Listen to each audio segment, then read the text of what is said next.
The fourth is around having a really strong community around you, not only who encourage you and support you, those who will tell you about your blind spots, who will be radically candid with you, brutally honest, if you will, to help you on that journey. But ultimately, they'll support you. And the last step is giving yourself permission to fail. For me, being resilient and the performance aspect was a level of perfection I expected for myself, and that in itself created issues. And so, learning that failure is progress, and one foot in front of the other is as well, and giving myself permission for that. What happens when you mix resilience forged in trauma, unstoppable drive, and a refusal to live by excuses?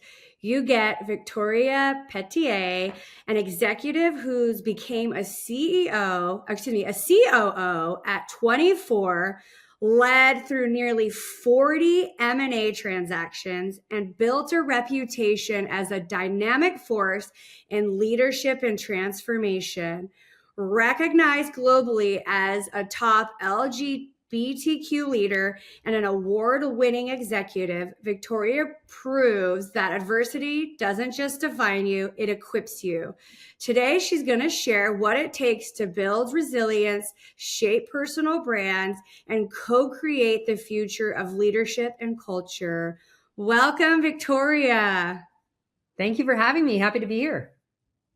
Now, your career has spanned executive leadership at companies like IBM and American Express, plus roles as a COO, president, and CEO, all before you hit your stride.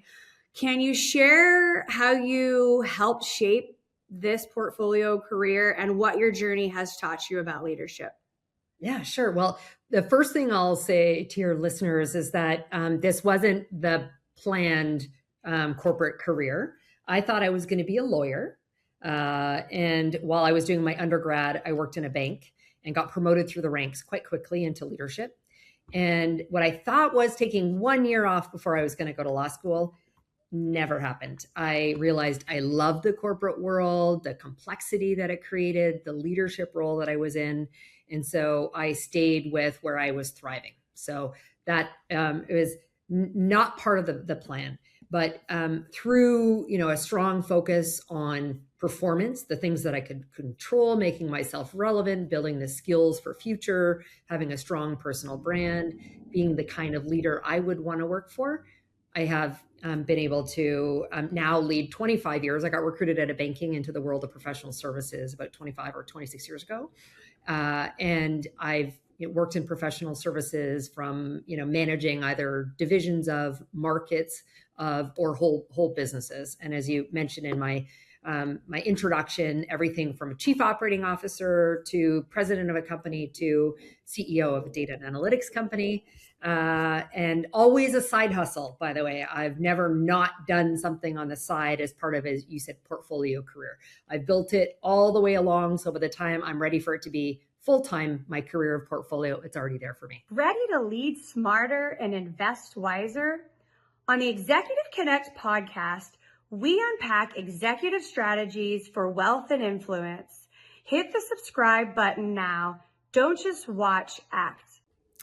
I love it. I love your story because so many similarities in it. And one of the things I love about your story is how young you were. So I'm curious, was there ever a moment when you were too young or too different where it actually worked against you?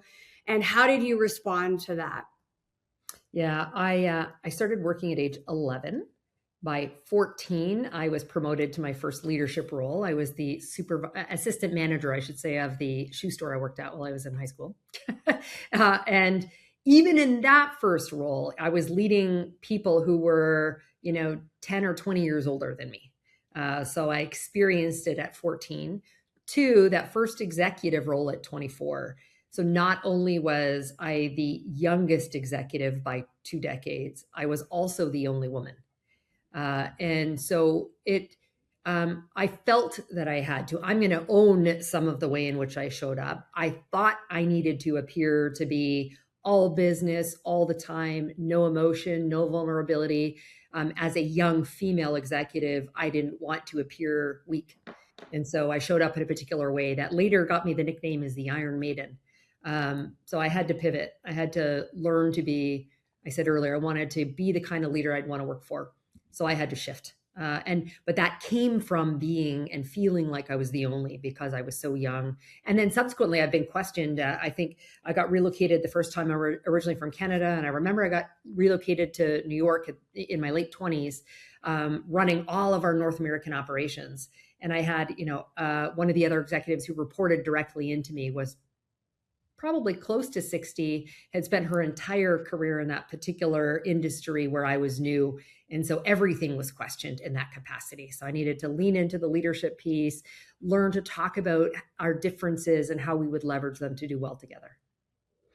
I love that. I think hearing you say that gives me goosebumps, because I know there's so many of us that had to put on, I call it armor. We had to armor up every day to appear the way that we were best received. And whether it was, a protection mechanisms, a way to protect ourselves, a way to be likable, or just the way we were trying to be in that community, is something we know now, as the older we get and the more we sit in leadership roles, that being our authentic self and setting in, our feminine and our masculine working together, not just the way we receive, we show up and we're a better leader for it.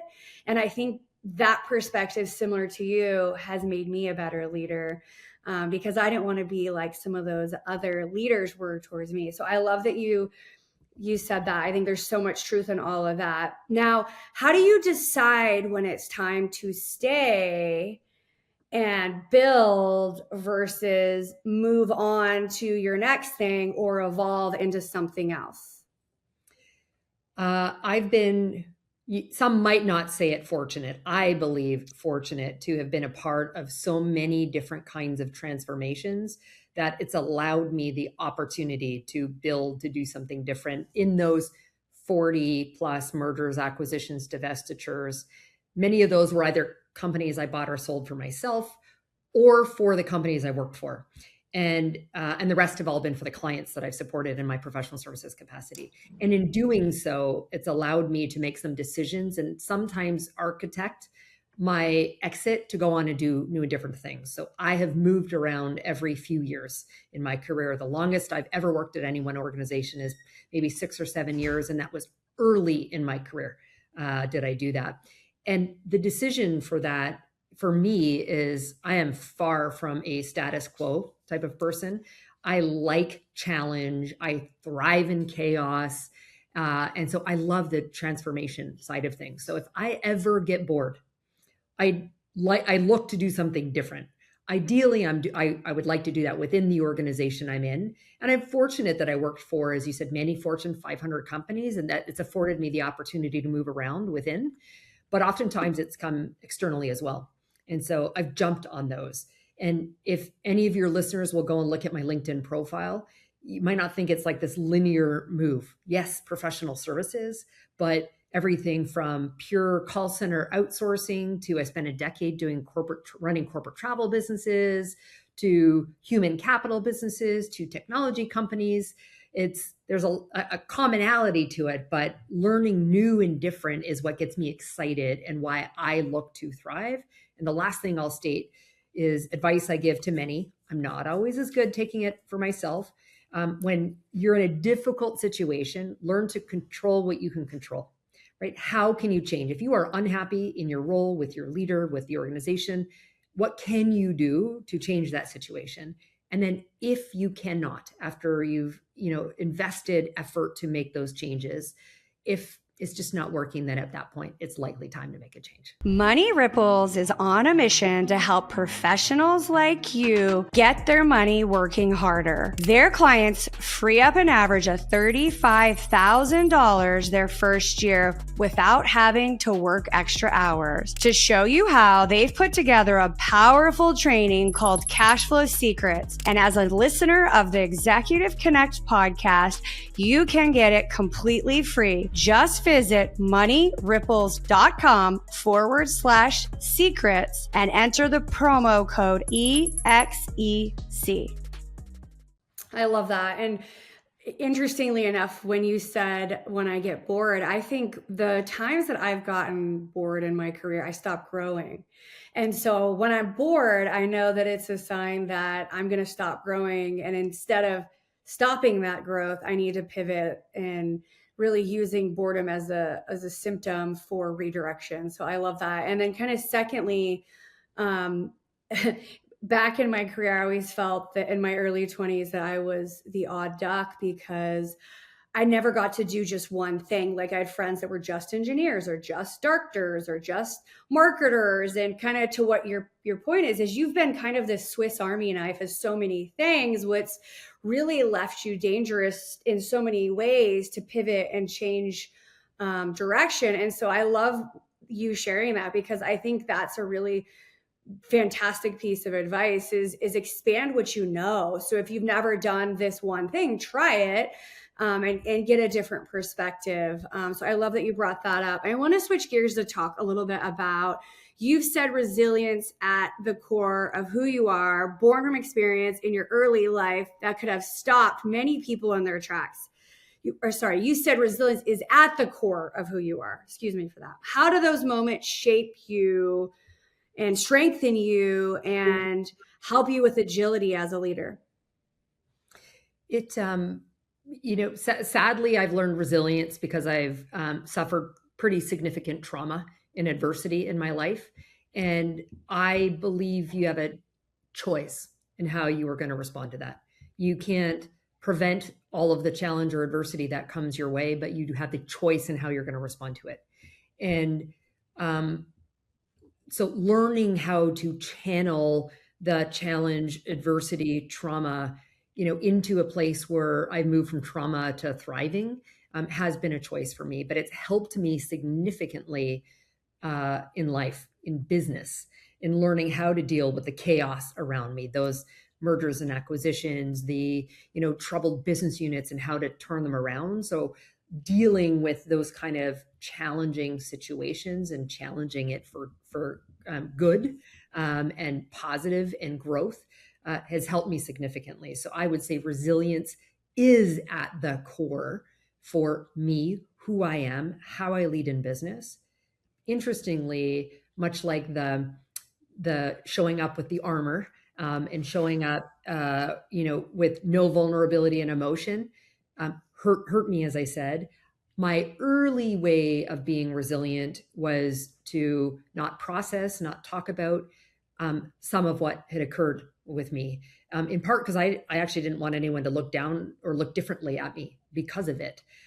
But it's a superpower. And so I realized when I started to bridge together what's made me resilient, what's made me who I am, my why, coupled with the stories, the vulnerability, and the emotion, such power has come out of that in terms of the level of connection, relationships I've built with people, the trust that's come from that, and in many cases, lifelong friendships now that came out of a work environment into real life. And I love that you said that because in a world that's becoming so much more transactional, being a leader that shows up to understand your employee as it pertains to their jobs and their roles and driving company vision and values, but also understanding who they are, where they want to go, what are their career aspirations, what are their constraints, what are they struggling with. You're getting people to lean in to do the same for you and show up to work in a different capacity. So I love that. Now talk to me a little bit about what resilience looked like early on in your career versus what resilience looks like today.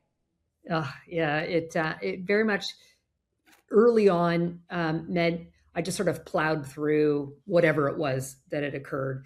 You get up, dust myself off, move forward. I wouldn't say there was enough processing the adversity or the challenge and how it impacted me in future. So that's where I needed to learn what I refer to as healthy resilience. And a big part of that is I talk about it sort of in five stages or steps. One is be clear on the goal or objective you have. That's always is the anchor for me. Personally, professionally, we all have many of those, whether it's in a relationship, finance, business goals. Be clear on what the goal is. The next is that level of self-awareness and self-reflection.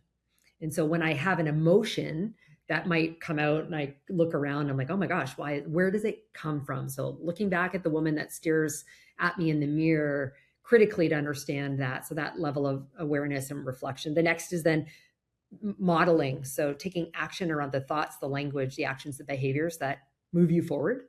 The fourth is around having a really strong community around you, not only who encourage you and support you, those who will tell you about your blind spots, who will be radically candid with you, brutally honest, if you will, to help you on that journey. But ultimately, they'll support you. And the last step is giving yourself permission to fail. For me, being resilient and the performance aspect was a level of perfection I expected for myself, and that in itself created issues. And so, learning that failure is progress, and one foot in front of the other is as well, and giving myself permission for that. I love that you said that, because I find the biggest failures I had were where I learned the most, the quickest, versus things are so smoothly. So I love kind of learning quick and failing fast, to repivot if needed. So I love that. I want to talk about personal branding as your power. You talk about personal branding not as a buzzword, but as a driver of opportunity. So what does it look like to build a strong personal brand? Like, what does that mean for leaders navigating their own branding in complex environments today? Yeah, I said, Melissa, that brand was one of the things I'd attribute career success to. So, performance and branding and networking. For me, I always understood that people do business with people they like and they trust. So even when I worked in a shoe store, in high school, and learning how to engage with people to sell to them, to my shift from banking business to consumer to business environment, responding to RFPs, et cetera, I wanted to create a differentiated brand of the organization I work for, but to the point that people do business with people. How do I create a unique value proposition around Victoria Pelletier, or for my team as I coach them around it? How do we build a strong brand that is built around more than the credentialization of what you've done and where you've done it? People want to know the humans that they're working with. So for me, I focused on building a strong personal brand 25 or 26 years ago, long before I think there was a real vernacular to call it personal brand. And for me, it's four key components. And so the one where I find everyone stops and just gets stuck is the one around let's call it eminence, your subject matter expertise, what you do, what industry you've done it in, or what companies you've done it for. Those are important for sure, although learn to tell good stories about that. But the other three components are what makes you you, like the unique storytelling about you. So for me, thriving through trauma and adversity, that's a big part of that makes me me. So I'll tell those stories. The third component is related, but what makes you different than people that do what you do? A world in professional services, you think about consulting, there's many people who have 10 or 15 years of consulting experience, but why would they choose to hire you versus another? And so learn what is your UVP or unique value proposition. For me, the fact that I am radically candid, I'm incredibly values driven in a world of consultants who tell clients what they want to hear versus what they need to hear. I'm a need to hear person. I have a nickname as the CEO whisperer, but that's because I built trust because I'm different than many. And then the last of those four is around legacy. Like, what do you want to be known for? When I die, I'm sure they're going to make some mention of the business work that I've done, mergers and acquisitions, but that's not what I want them talking about. I want them talking about the kind of human being that I was, that I made the workplaces, the community, and the world at large a better place when I left it than when I came in. Not to mention the other things that make me me. I'm a mother to two amazing humans, a great partner. I have lots of friends. I want them talking holistically about who Victoria was, rather than that first piece around my job title and who I work for. I love that. And I love that you said that, because I've made the mistake of not being out there with my brand and being, what do I know that people care about knowing? And I've pivoted over the last few years. And it's amazing what's happened with just myself, my business, being sought after in different ways. So I'm curious to get your perspective about branding mistakes that you see high performers and achievers make repeatedly. I see them focus on the first part of the four parts of the brand. So just focusing only on the what they do. And then also when it's not just about crafting the narrative. Like I would tell people, you are the CEO of brand you, right? So you need to determine what that narrative is. Others will do it for you otherwise. So being really clear around orchestrating and documenting and telling stories that align to all four of those parts. And the other big mistake is only sharing, first of all, the content strategy. I think I'm in a business context, so LinkedIn will be the one of the primary channels for me from a social media standpoint, and it's sharing pretty much sales and marketing content only from your organization. Then no one knows. You could say, here's who I am as a human, here's what makes me different. But if you're not showing up that way online, if you're only promoting your company content, like I can tell you, when I look at people's profiles that I'm connected to that do that, I scroll right past. I think they're selling me something. I don't want to engage with them. So that's one of the biggest mistakes I see people making when it comes to their brand. This episode is brought to you by Summit Ventures. If you're an accredited investor, Summit gives you access to one of the greatest tax advantage opportunities: direct ownership in oil and gas. Their projects deliver what they call the triple play: cash flow, equity growth, and powerful tax benefits. And here's the best part: these investments qualify for 1031 exchanges. That means you can roll gains from real estate into energy while deferring capital gains. To learn more and get a free white paper, Oil and Gas Demystified, just visit www.summitven.com/executive connect. I love that because I'm guilty of that and guilty of this and guilty of that. I love that you said it because it's such spot on advice. I noticed a company I was working for, how fast their social profile was growing and an engagement, but my own brand was basically becoming their brand, which is exactly what we don't want. And people, I found, interestingly enough, people that didn't even realize I had children. I'm like, oh my God, have I done such a bad job that they only know that I'm just this professional person and they have no idea who I am personally? And so it's so spot on and so true. Now, you've been deeply involved in transformational change, 40 mergers and acquisitions. What have you learned about the intersection of strategy and culture and how leaders can co-create outcomes that actually last? What I've seen where a lot of these M&A, divestiture, with these types of transactions fail to achieve the full value or the outcomes that we're committed to in terms of the value or business case for this, is a few things. But the biggest challenge of all is not focusing on the people and cultural aspect of that, and effective change management. And so, they think, oh, there's going to be all of these synergies by bringing these companies together. We're going to be able to reduce X number of headcount, but, not recognizing the value of everything from institutional knowledge that exists, going back to relationships, the relationships that exist with the clients or customers that they serve. And there might be a longer period of time before some of those synergies can take place, to the very different company cultures.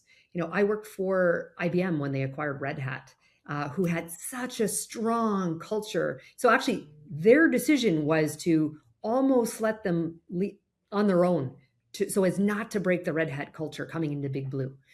So that was smart. But I see too many companies fail on those aspects, and also underestimating the power of change management, the change champions. And then lastly, I'll say, as you talk about strategy, is who's held accountable to those business outcomes.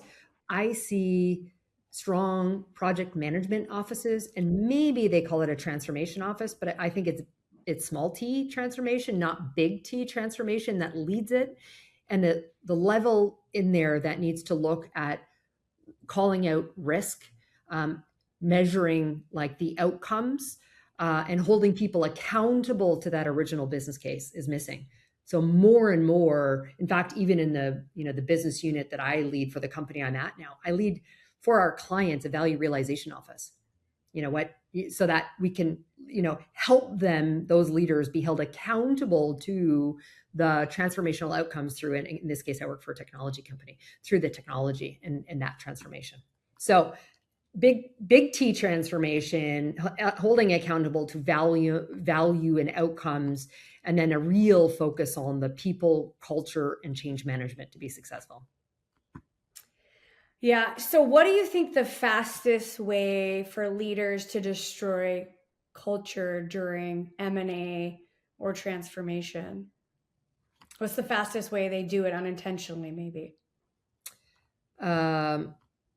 I think the decision for these M&A transactions are made at the very top of the organization, and they delegate or outsource the integration activities to others in the organization, uh, or outside consultants sometimes too. And I speak out of both sides of my mouth as a consultant as well. But there's a level of engagement that must remain at that level, and there becomes a lack of transparency in what this means. And so I am an incredibly transparent leader. Recognize that sometimes you can't say everything to all employees. You're under a non-disclosure agreement still, or the decisions haven't been made. But state that to your employees. Trust gets broken in the small communications, right? So I think now I'm having conversations in the era of agentic AI.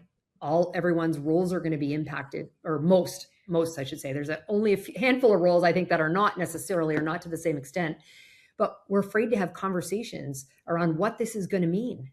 And so that's how I think these kinds of transformation, whether it's M&A, it's some kind of business or digital transformation, go wrong, where we delegate the communication of it, the very significant decisions, to others in the organization or external parties, and we don't have a level of transparency. Yeah, and I think when we don't communicate, people make things up in their mind. It may not be true. And so, I've been part of several M&A transactions, and a couple of them, some of the best leaders left because they were in senior roles and they were unclear if their role was disappearing. So they went and found another job. And I often wonder, had we not just communicated with them and got their feedback, would they have stayed at the company? And so, kind of exactly what you were saying, truth, being truthful, communicating something, communicating nothing is a choice as well. And if you don't, employees make up their own decision, or they'll start looking elsewhere. So, and then just being empathetic, I think too, right? Empathetic to change and how hard it is for some people. And, when we lead with empathy, I think people are more flexible than not. Agree. I call it the whole human leadership, and that is that the big aspect around being transparent, around, as you said, being empathetic. I mean, we can't check our entire lives at the door of our virtual or physical workplaces. 100%, right? Now, you've also been recognized globally as a leader, as a top LGBTQ leader. How has owning your own identity shaped your leadership style? And how can you teach organizations to really lead from that place? Yeah, so I came out as bisexual at 14. I was married for 11 years to a woman, and I gave birth to my two children while in my marriage to my wife. Unfortunately, she passed away, and I'm now married to a man. But I still very proudly identify myself as queer, although my youngest one says I should say pansexual, whatever the label is. I'm not straight. And so I've owned that as my identity. I'm going to say I've never hidden that. I've been cautious at times, and when I first meet new clients or whatnot, to be how bold I am. But if you Google me, it's all out there. You're not you're going to be surprised by it. And so that's a big part of who I am and my brand is around authentically owning who Victoria is, what are my values, what do I stand for. And so that's not just by being vocal and by talking about who I am, whom I've chosen to love. By the way, one of my two sons is trans as well. So just it's around me consistently, but it's also around how I show up. And as a executive, with that level in the organization, with the power, as they say, there's privilege. But with that, I need to do something with it. So that for me has been being the executive sponsor for our Pride LGBTQ employee resource groups or business resource groups. I often do the same for women. I'm very, publicly, when I worked for IBM, it was around the time where the US Supreme Court, had allowed same-sex marriages. So I wrote on behalf, they'd asked me for IBM, to write on behalf of what that meant. So I'm very publicly out there. I also try and promote all kinds of diversity. I strongly believe that diversity of all forms make for great workplaces and communities. And so I can proudly say, even when I look at my own team at the organization I work for now, I think I lead one of the most diverse teams across our organization, as I have for years. So that is how I demonstrate, the importance of diversity, my own lived experience, and how I can support others. I love that. I think there's so much in that. When we are working with the same kind of person, there's not anyone to kind of punch holes in things. When you have a diverse group of people, there's different ideas, different strategies, technical, non-technical people that live in other countries. And so it's such a blessing to show up at work and personally when you have, somebody framing things a way that you never thought of. And I often find I love those conversations in my professional and personal life. So talk to me a little bit about what true inclusion looks like when nobody's watching. Yeah, for me, I like at some point a number of years ago, they started adding a B to the DEI, diversity, equity, inclusion, belonging. And so that's what I strive for. I want to personally feel like I belong. And so I want to create that kind of environment. And it means, much like I said, trust can be, gained or broken in some of the smallest ways. And so for me, how I show up, it's even to recruiting teams who don't bring me a diverse slate of candidates, to choosing to hire someone that maybe doesn't have all of the criteria I would ideally want, but they have a strong propensity to learn and they bring a diversity of thought and experience that's going to challenge the thinking of the team. And then it becomes incumbent upon me as their leader to help bridge the gap. So if they only came in with, let's say, 7 out of the 10 skills I was looking for, what do I do to get the other 3? How do I personally do that? How do I navigate them within our organization to gain the right kind of, education or experience to develop that? But it's also around things like letting those who, I'm an extrovert, shocking, I know.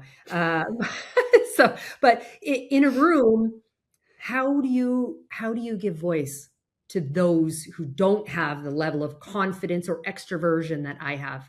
How do you make space? How do you listen? How do you introduce others into the conversation? Those are small ways to make inclusion, belonging, a common way of operating. I love that. It's so true. And often when you're always looked to lead, it's kind of a blind spot I found for me until somebody said something to me. I think it was I was in leadership very young, like you, and I just kept leading until someone said, "We haven't heard from Johnny." And then it finally occurred to me that I wasn't doing such a great job in my 20s doing that. And so it's so true, giving others the opportunity to lead and to voice their thoughts. And give them the, creating that psychological safety for them to even want to say something or to even want to speak out is really key, and a sign. I always felt like it's a sign that you're a really good leader when people feel safe to speak up and give their feedback. And I'm curious to get your perspective on the cost of hiding parts of yourself at work or in organizations or to your friends. Is there a cost that happens when you hide yourself? I think there is. Speaking from personal experience, I said my early way of being resilient and was to not talk about what had happened. I feared that people would look at me different. They would see someone who was weaker. So what I didn't share. I'm born to a drug addicted teenage mother who beat me severely as a child. I was in and out of the child welfare system. I was fortunate to be adopted out of that into a lower socioeconomic family. Part of the reason I started working at 11. I didn't want to tell those stories. I was embarrassed by them. And it wasn't until I started, sharing that story. One, people understood me. Why was I so driven? Well, it's because I was determined to be better than my biology or the circumstance. But it was difficult for people to understand just how driven I was and why until I started telling those stories. And so then it was just a level of understanding. They saw this, emotional being who I never allowed her to come out. Although I said I didn't hide my sexuality, I made decisions in terms of, I played the pronoun game. Oh, my other half, whatever, rather than my wife. She and I did this. And it was, again, because I wasn't sure, how are they going to, feel or respond. And although I never technically lied about any of that, there was some hiding, and I didn't like that game playing. So this is what I learned is just to be my authentic self. I own who I am and how I got here. And if people choose, they don't agree with my lifestyle or my choices, that's fine. We can agree to disagree. We can still be friends and colleagues or clients, in that environment, unless in there, that's my standpoint. There's some who've made a choice, they don't know. And that's fine. Then I'd rather not do business with someone who can't support the whole person that I am, much like I would support the whole person that they are. I love that. And first of all, thank you for sharing that. And it's such an interesting place to be when you feel like you're always being, it's so much easier just to be who you are and what you feel than it is to put on these layers and masks and armor. And I find the more that we armor up, the less we know who we really are. And like what you were saying at the beginning, when you know who you are, you understand your values, you're able to show up and be and draw in more of what you are and what you want for your life. And so it's so true. Now, what gives you hope about the future of leadership culture? I'm at a point where I feel like we've gone backwards a little bit over the last number of years, which saddens me. The hope comes, however, Melissa, in that there's still a lot of conversation. Interestingly, because of technology, I'm finding there's more of focus on the people and the culture and building trust, much more so than I've seen in the past. The command and control ways of leading, being taken over by those who operate more, from the whole human leader perspective, in which I choose to lead. So I'm seeing more conversation around that. It's not there, but it gives me hope that there's more dialogue than I've seen in a while, even though I think we've gone backwards around things like diversity, for example, in the workplace. Yeah, I love that. Okay, I want to finish with my favorite part of the podcast is just doing rapid fire questions to get your nuggets of wisdom to share with our listeners. Okay, so one belief you had to unlearn to reach your next level of leadership. Well, I've shared it. So that level of authenticity and showing up authentically who I am, sharing those stories, that made a huge difference for me in leadership. I love that. What's the hardest leadership lesson you've ever had to make? Hmm. My A-type personality, the perfectionist quality who needed to hold on to everything, at some point not sustainable, nor was I demonstrating trust in my team.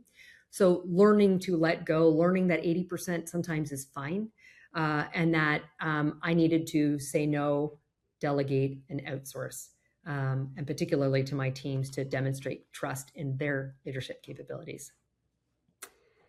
What's one truth that executive success people don't often want to hear about? What's the most difficult part of executive success?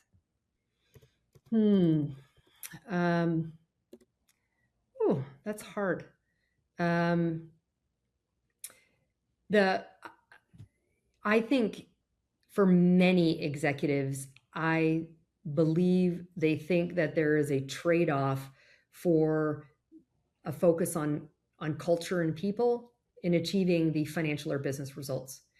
And so they're hyper focused on, again, purely business metrics versus the people and culture aspects that ultimately drive those financial metrics. I've seen far too many execs who separate them rather than seeing how intrinsically connected they are, and they lose sight of some of the empathetic people components of their business. I love that. What's one habit you protect at all costs, no matter what, no matter how busy you get or what's going on in your life? Working out. I work out 6 days a week. I block my calendar. I'm a morning workout girl, so I block my calendar in the morning. It's by exception only do I take calls before I'm fully showered after my gym workout. I love that. Ditto. What's one question you wish leaders ask themselves before taking executive roles or power roles? Uh, whew, I I don't think enough understand the how hard it is to be in that role, and are they ready for all that it entails, whether that is the work hours that we work, the people challenges, the multiple I talked about metrics, that we're held accountable to, and how we must stretch and go broadly. I think there's, before you get into the ivory tower, so to speak, the corner office, I don't think many people understand how difficult it is and the demands that come with those roles. So true. What's the cost of staying silent that nobody talks about? Oh, um, well, although I didn't love the phrase that grabbed a lot of headlines, sort of post COVID, this whole quiet quitting phenomenon, but that that's the cost. It's a cost to employees in terms of those who attrit voluntarily, to incredibly poor productivity. The toxic top performers that are allowed to stay and sitting silent and allowing them to remain, that has massive implications for the business, and sadly a pretty significant impact on the people. I love that. One leadership challenge that still challenges you today. Um, I I'm challenged by the fact, and it is my choice. I said earlier, I'm not good at taking my own. I tell my team, do as I say, not as I do. I choose not to disconnect, for example, almost ever. I don't want to go on vacation. I don't want to come back to 1,000 emails. So I might not be on conference calls, but I'm on emails, and to clear things up. I know that doesn't set a great example, but it's the way I've been able to do all that I do. And I wish I was better at a little bit more of the boundaries. I love that. Okay, final question. What does power mean to you today? Oh, it's very different than when I was younger. It, power for me means I have a platform to speak up, a platform to lead, to bring others along with me. versus the 20-something-year-old version of Victoria, that power was hierarchy, more money, things like that. Those are, important. My mom used to say, money doesn't buy happiness, but it makes one hell of a down payment. That view of success that came with power is very, very different than it is now. I love it. Thank you so much for being here and sharing your authentic self and knowledge with our listeners. What is the best way for our listeners to connect with you and learn more about the good work you're doing? One-stop shop would be my website, which is victoria-pelletier.com. I'm sure you'll have that in the show notes, so they don't need to figure out the spelling. And then from there, they can click to link out and follow me, whether it's on LinkedIn or Instagram or Facebook or whatever. Fantastic. Thank you so much for being here, Victoria. That's the Executive Connect podcast.